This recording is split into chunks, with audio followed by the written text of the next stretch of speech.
జాతీయవాద జర్నలిజానికి అసలైన వేదిక నేషనలిస్ట్ హబ్ ని సబ్స్క్రైబ్ చేసుకోండి. నోటిఫికేషన్స్ కోసం బెల్ ఐకాన్ పై క్లిక్ చేయండి.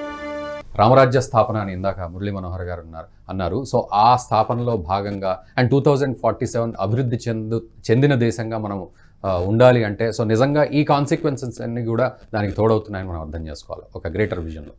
యాక్చువల్లీ ఒక డెమోక్రసీలో ఒక స్ట్రాంగ్ ఆపోజిషన్ అనేది ఉండాలండి. డేంజర్ ఎక్కడైపోతుందంటే స్ట్రాంగ్ ఆపోజిషన్ మిగిలేదు 2-3 స్టేట్లలో అంతే. డిఎంకే తమిళనాడులో, మమతా బెనర్జీ వెస్ట్ బెంగాల్లో అంతే. మీకు ఇంకా ఏ రాష్ట్రంలో మీకు జార్ఖండ్ ముక్తి మోర్చా అయితే it's hardly any consequence. Naveen Patnaik గారు బీజేపీతో ఉన్నారు. ఇంకా ఏ రాష్ట్రంలో ఆపోజిషన్ పవర్లో ఉన్నారు చెప్పండి? కర్ణాటక అంటున్నారు. కర్ణాటకలో 20 సంవత్సరాల ముందు బీజేపీ లేకుండే. ఇప్పుడు చూడండి, తెలంగాణలో బడేబాయ్ అని చెప్పి రేవంత్ రెడ్డి ఎందుకు అంటున్నాడు? ఆయనకి తెలిసిపోయింది ఎక్కడి నుంచి డబ్బులు రావాలి. డబ్బులు అయితే లేదు, ఖజానా ఖాళీ. డబ్బులు రావాలంటే మోదీ గారి దగ్గర ఉంటుంది, వెళ్ళి కొట్లాడి ఏం చేస్తుంది. సో ఇవాళ కూడా పేపర్లో స్టేట్మెంట్ వచ్చిన దానికి మాకు 12 సీట్లు ఇవ్వండి అని రేవంత్ రెడ్డి గారు అంటున్నారు. చాలా ఇంపార్టెంట్. 15 సీట్లు మాకు 12 ఇవ్వండి అంటున్నారు. ఒక సీటు ఓవైసీ పెట్టుకుందాం పక్కన, 13 అయిందా? 4 సీట్లు ఉన్నాయి దాంట్లో. ఆ 4 సీట్లు ఎవరికి పోతాయండి? ఇక్కడ అడ్వాంటేజ్ ఏంటంటే బీజేపీకి తెలంగాణ అన్నిటికంటే పెద్ద అడ్వాంటేజ్ నేను చూసేంటే ఈ అసెంబ్లీ ఎలక్షన్ తర్వాత రేవంత్ రెడ్డిని సపోర్ట్ చేయాలి బీజేపీ. ఎందుకంటే బీఆర్ఎస్ని ఖతం చేయడానికి ఆ ఆపోజిషన్ స్పేస్ బీజేపీ ఆక్యుపై చేసుకోవాలి. కర్ణాటక మోడల్.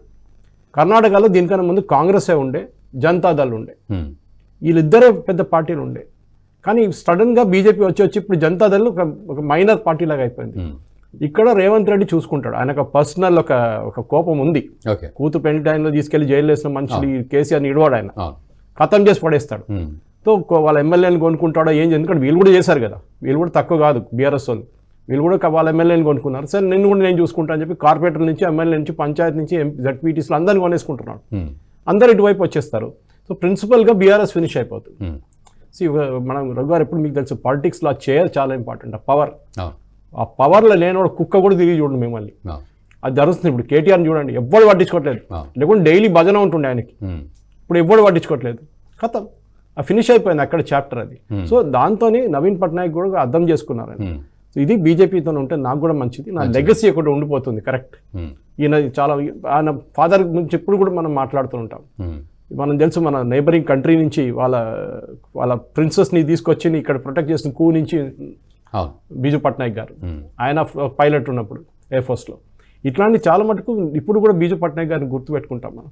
స్టీల్ ఇండస్ట్రీ కానివ్వండి, మిగతా ఏదైనా కానివ్వండి మనం గుర్తుపెట్టుకుంటాం. So I think Naveen is living a very good legacy behind Naveen Patnaik. That ఆయన వెళ్ళిన తర్వాత కూడా ఈ చెప్పినట్లు 82 సంవత్సరాలు అయిన తర్వాత కూడా నెక్స్ట్ టర్మ్లో he will be remembered for what he did for Odisha. అది ఒకటి గుర్తుపెట్టుకోవాలి. అన్ఫార్చునేట్లీ ఆయనకి నెక్స్ట్ జనరేషన్ లేదు, పెళ్లి చేసుకోలేదు అని చెప్పి నెక్స్ట్ జనరేషన్ లేదనమాట. కానీ అన్లైక్ బీజేపీ ఒక కార్డర్ బేస్ పార్టీ కాదు బీజేడీ.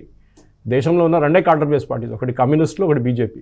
కమ్యూనిస్టులు అయితే ఫినిష్ అయిపోయారు, మ్యాప్లో ఎక్కడ లేరు వాళ్ళు, ఒక కేరళలో మిగిలిపోయారు అంతే. సో బీజేపీకి కార్డర్ బేస్ ఉంది, అందుకోసం పైకి వస్తారు. I think Naveen has done a good job, Naveen Patnaik garu. And tomorrow I think BJP will take over Orissa after about 10 సంవత్సరాల తర్వాత. Biju Janata Dal will be a part of BJP.